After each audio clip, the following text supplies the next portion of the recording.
This is going to be a power-packed post. Power-packed post. Say that 10 times real fast. I have 2 videos attached.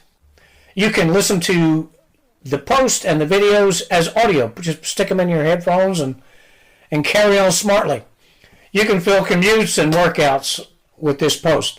But the original post is only about 15-20 minutes long. You may have noticed that I trimmed my unruly beard. I wanted to look buffo for today's show.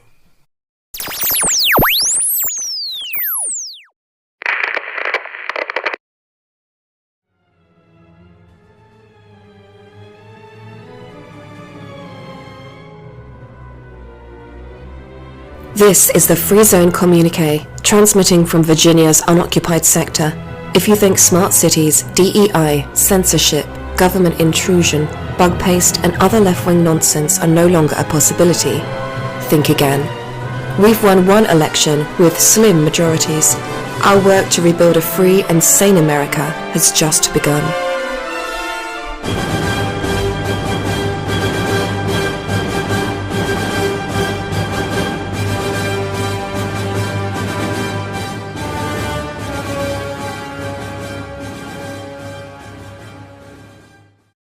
This is the Free Zone Communique. I am your host, the V-shaped bronzed god of Eastern Virginia. Welcome to the show. Today we're going to talk about green Tinker Toys and how they will wreck the economy.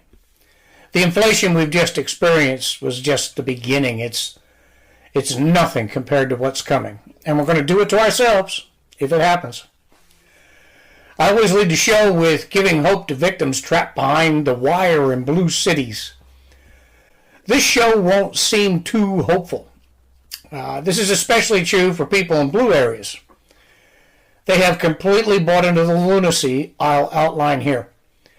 So present-day victims will share the greatest burdens, but we'll all be negatively affected. But just turn the message to the most positive and productive outcome. Whenever I speak of things you hate, and there will be a lot here, just determine to do the opposite and start busting on your local, state, and federal representatives to wake the hell up. The hope is in the rejection of all of what I'm about to criticize and the pursuit of what we know works.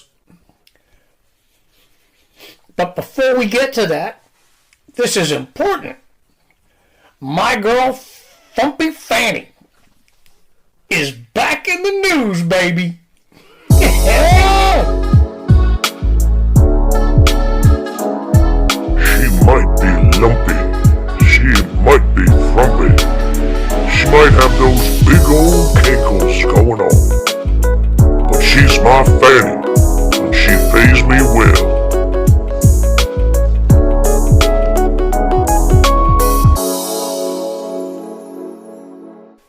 Before we take a deep dive into the green Tinker Toys, my girl Frumpy Fanny is back in the news. One of the lawyers in the Fulton County Trump case has been demanding Fanny open her books to show how much she paid her boyfriend and the stupidest lawyer in the country, Nathan Wade. You may remember while she was twerking on Nathan's Twiggenberries, she was paying him more than 3 times the going rate to act as a special prosecutor. Fanny has also been ordered to pay $54,000 for flouting Georgia's open records laws. She contends that such laws don't apply to her. She's priceless. So long as she practices law, the P4B will always have funny segments to run for comic relief. And one more bit of happy joy. At the bottom of the page, I'll leave links where you can find all our stuff. Wherever you get the P4B in the Free Zone, please follow, subscribe, leave reviews and comments. And share. This is how we grow.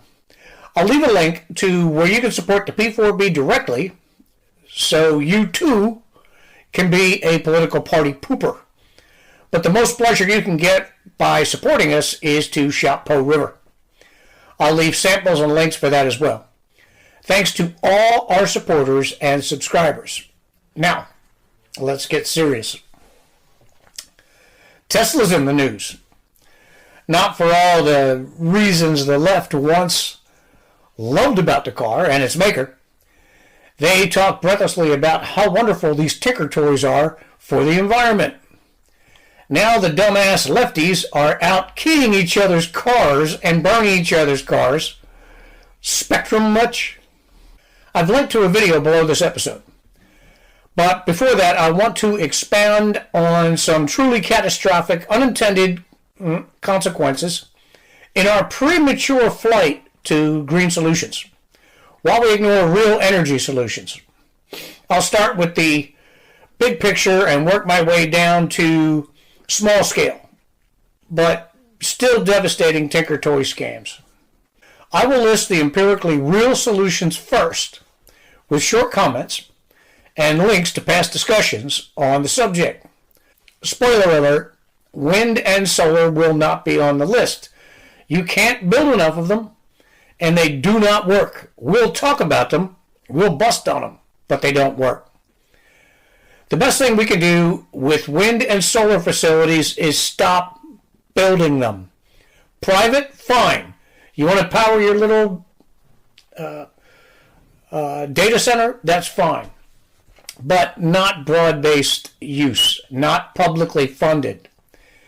If you want solar on your roof of your home or your office, knock yourself out. If you want a wind turbine to charge batteries in your garage or maybe pump your well, go for it. But don't buy the hype. If you have a normal household and live there every day, you won't be selling power back to the grid. Your energy won't be free. I say that because there's a scam supported by most local utilities that says if you install this green crap on your house and you pay for it, you'll save so much in your power bills that your electricity and your solar panels will be free. Read the reviews. It almost never works out unless you're not actually living in the house in question for most of the year. Because we have so belatedly realized the need to onshore manufacturing, AI development, and data farming, we're now woefully short of the energy we need to power it all. We're talking an increase in energy output of nearly 50%, and we have almost zero time to do it. All this has to happen before China and Germany collapse economically, which is right soon. None of these answers, with the possible exception of lifters, can be stood up quickly.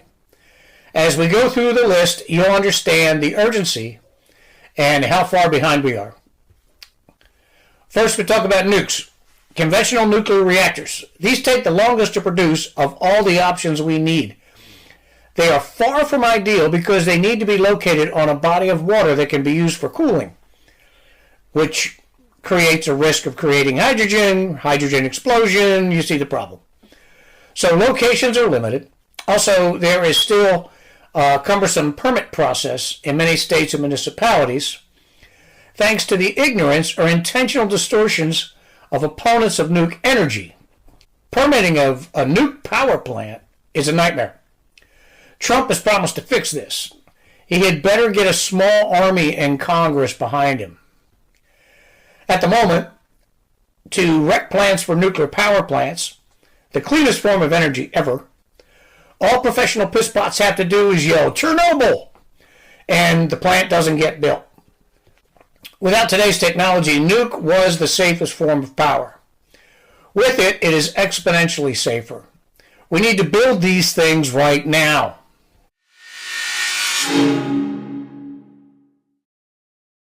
Okay, hydroelectric as an option. This is far more reliable than wind and solar because once established, the water spills across the turbines 24/7. But this cautionary tale must be considered. This is a screenshot of Lake Ermia. It's not the only dry lake we could discuss in this segment. I mean, look at Lake Mead. Lake Ermia has run almost completely dry. Green scammers, like that knob Al Gore, would have you believe that the lake is running dry because of global warming and climate change. It's not. The lake has been fed for eons by a number of small rivers in a very dry, mostly backward region of the world. Little in the way of mass farming or development happened on these rivers through all of history. Then there was the Bretton Woods Agreement. In an effort to support trade and enhance development, once the darling cause of the left, the U.S. guaranteed trade around the globe. Where once there was only people living in tents and relying on oases for survival, there was sudden and rapid modernization, population growth, and farming. The rivers that fed the lake were tapped for drinking water and irrigation. Lake Ermia ran dry because dams were built upstream. The water supplying it was used up with no planning or understanding on how to use the resource properly. The Mediterranean Sea, for example, very near Lake Ermia, has not evaporated. In fact, we're told it is rising. So, if we build hydroelectric on any scale, and we should, we must be certain not to deplete the water downstream for farms and towns. That's a tricky balancing act. You see, there's always something. And for the record, I don't care as much about salmon or the gay nuclear spotted horny toad as I do about the American people. Build the goddamn hydro.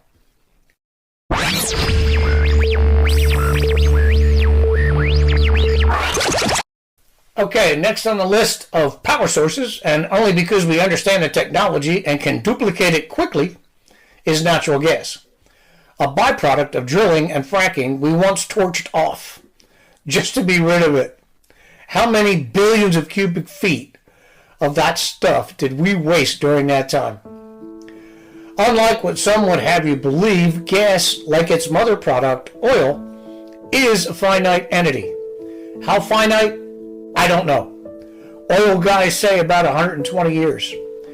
We should be finding ways to reduce the usage of it, but for the near term, until we get hot with the next source we're going to discuss, we can make efficient use of natural gas for all kinds of power generation. But we quickly have to move forward to the next source. And that source is liquid fluorine thorium reactors, lifters. If you've been with me for a long time, you've heard me go off on EVs and pinwheels and solar farms before.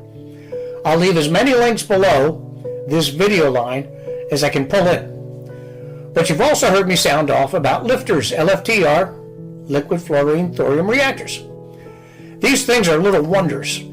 There are a few variants, but the best are the ones that need no cooling and make no hydrogen explosions.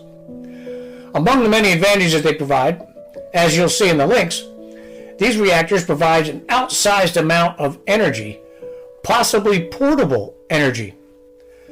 Several of tech's leading companies are working to build them to power their data farms, Bitcoin mines, and other energy-sapping activities.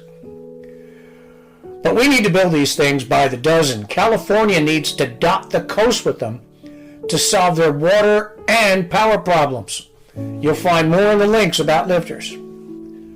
Why we do not need more solar farms or windmills.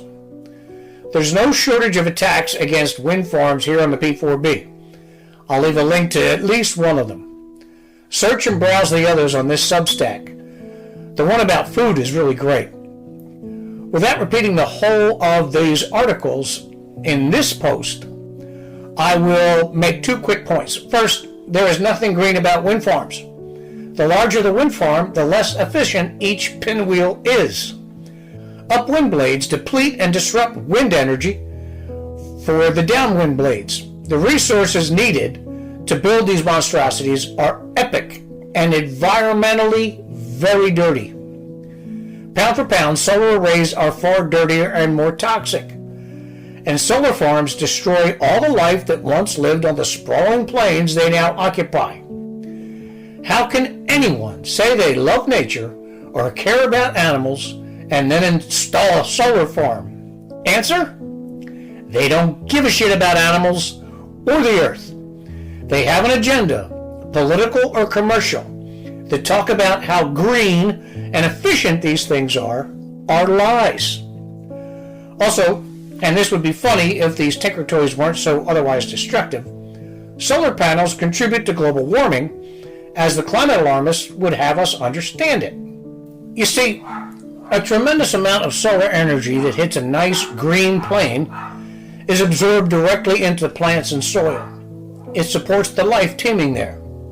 A nice shiny solar panel reflects almost all of that energy in the form of heat directly into the atmosphere, where we are told it is trapped by the double gas, CO2. Have you ever heard an idea more destructive and more self-defeating? I should like to hear that one. There are the inevitable batteries wind and solar must support. We'll break down what it takes to create all this, but keep in mind, on the back end, there's no place to safely get rid of it all. And it is here your economy is going to take a fatal hit. We're talking about an inflationary spiral not seen since Zimbabwe or Weimar or the Ming Dynasty. You pick the end time scenario to compare it to. This chart demonstrates in very general terms the cost of raw materials we will experience if we continue down this so-called green path. Copper, nickel, aluminum, magnesium, cobalt, silver, gold, and many more even common materials like sand and cement will become wildly expensive. This will have a knock-on effect on the entire economy. How about not being able to afford aluminum foil for your kitchen? How much will 50 feet of copper wire for your house cost? It's already ridiculously expensive right now. Diverting the massive amount of materials needed for, quote, sustainable energy schemes, the copper, cobalt, lithium, silver, aluminum, will cause the price of all electronics to rise significantly. Therefore, the fruit of all processes relying on high tech, basically everything you touch, will become more expensive. Now throw our corrupt, overbloated federal monster into the mix. As the cost of building nearly worthless wind and solar scams skyrockets, the government will inevitably subsidize the failure to keep it alive.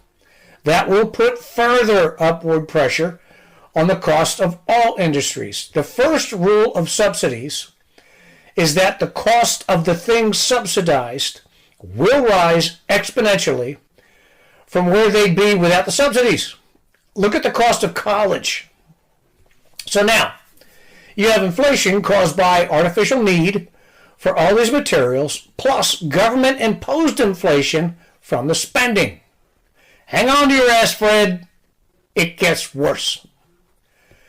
To subsidize all this guaranteed waste, Uncle Stinky will have to borrow, which means print, actually, huge amounts of money.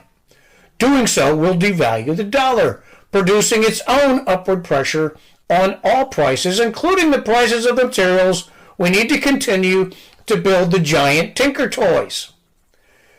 Then the critical raw materials will get even more expensive. The cost of processing everything will go up. The cost of living will go up. Green cronies will demand more money.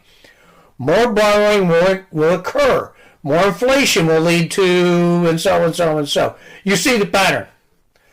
This will go on until we've depleted all the materials we need to keep the stupidity going, and or we've exhausted the economy completely. Here's the best part. Based on the commitments the green cronies, like that knob Al Gore, and the political whores like Joe Biden who feed off them, we have no idea where we will come up with enough of the very materials we are discussing. We know, for example, where we'll get the copper we need based on the next 20 years without wind and solar EV nonsense. That number is worse than halved when you add in the green scams. After that, we know of deposits of unknown quantities of copper that we might be able to tap. Then we only have vague theories of where we'll actually get any copper beyond that. Add to that, we now realize we need to rapidly expand the power grid to provide energy for onshoring manufacturing. Again, this is without considering wind and solar. This will impact the cost of copper and aluminum significantly. Since you can't put a wind farm near a city, add transmission lines over miles and miles to get that power. More copper, more aluminum, and unreliable power. So, that's the big ticket stuff. Put a pin in that for now. We'll tie it all together in a bit. Let's talk small scale, your EV. The electric vehicle, the rolling savior of mankind and the delicate planet on which he resides. So clean, right? Wrong. Not only is this little bastard a canker sore on the ass of the environment, it is a guaranteed financial loss for anyone who buys one. A small loss now, a financial disaster for anyone who buys one new or used in just a few years. Let's deal with the filth of the idea first. We've seen what cobalt and lithium mines look like, and the dog shit lives of the people who do that work. Even with slave labor and abusive child labor, this stuff is still outrageously expensive. And that's nothing when you consider our earlier discussion. These mining operations do untold near-permanent damage to the environment. The green cronies and the gullible activists don't recognize the damage because it's not happening where they live. Do you remember when the greenies polishing their political resumes used to pretend they give a shit about the Amazon rainforest? They didn't. We know that now because the very same people don't care a lick about what cobalt mines do to the Congo. They have an agenda, political or commercial. When telling you these benefits of green scams in the case of your coal or natural gas-fired electric car, they will skip as many steps in the process as they can get away with in calculating a carbon footprint. In fact, as damning as it is, I doubt this chart covers all the bases. This chart shows where in the optimum an EV becomes as clean as a diesel engine for the same work. We'll get back to the chart. For example, to get the more exotic raw materials for one EV, you must do the following.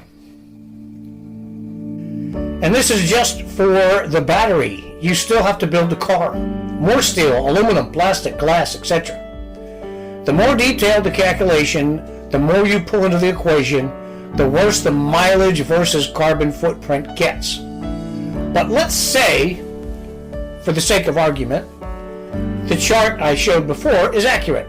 Look at the regions where the lines cross. The manufacturers say that a battery should last between 100 and 200,000 miles. That, of course, is based on tests run in absolutely perfect driving conditions, expansive and highly controlled charging conditions, and recording the most ambitious results. This is exactly what internal combustion car manufacturers do for their mileage tests. You get nowhere near those results because you carry stuff and people and go up hills. The Tesla owner, who drives a few minutes to work each day and doesn't use the car for real travel, will do really well. But that's not how you drive. And you don't want to live in a 15-mile bubble. You don't want to spend more than half your time it normally takes to drive, say, 800 miles attached to charging stations. So no long trips for you in an EV. So let's be honest and go with the low end of the equation charted. We'll call it between 100,000 and 120,000 miles to replace the battery. That's not too much further along than where the car just got as clean as my Ram 2500. Now, as the market watches, cars that are more than, say, 6 or 7 years old will not be attractive to people because they are close to changing out the battery array. And as a bonus, when you do, your contribution to the environment goes back to zero. And you start again all over with an environmental pig. If you are an environmentalist, I am, you've accomplished nothing with your EV. In fact, you're doing more damage than all of your internal combustion counterparts. That is true even if you bought and sold in 2 years. You started the inevitable cycle the car will see. Or, considering the loss of value these cars will see at what should be midlife for a car, they'll be junked prematurely. Either way, they outlive their usefulness, and all that shit under the passenger compartment will be polluting the ground somewhere around the world. We'll probably have a policy by that time that mandates non-recyclable crap be shipped to third world shitholes, and maybe they can use the depleted cobalt mines and just add the old waste to that.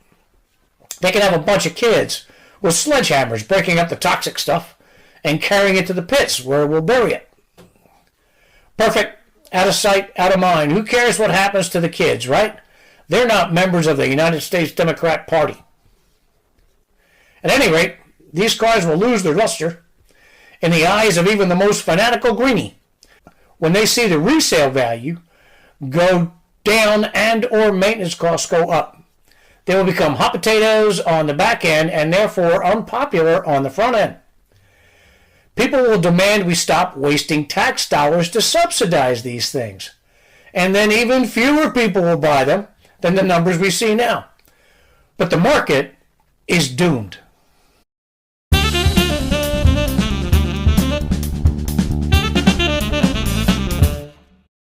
Now, let's bring it all together. The EV will be seen as an albatross.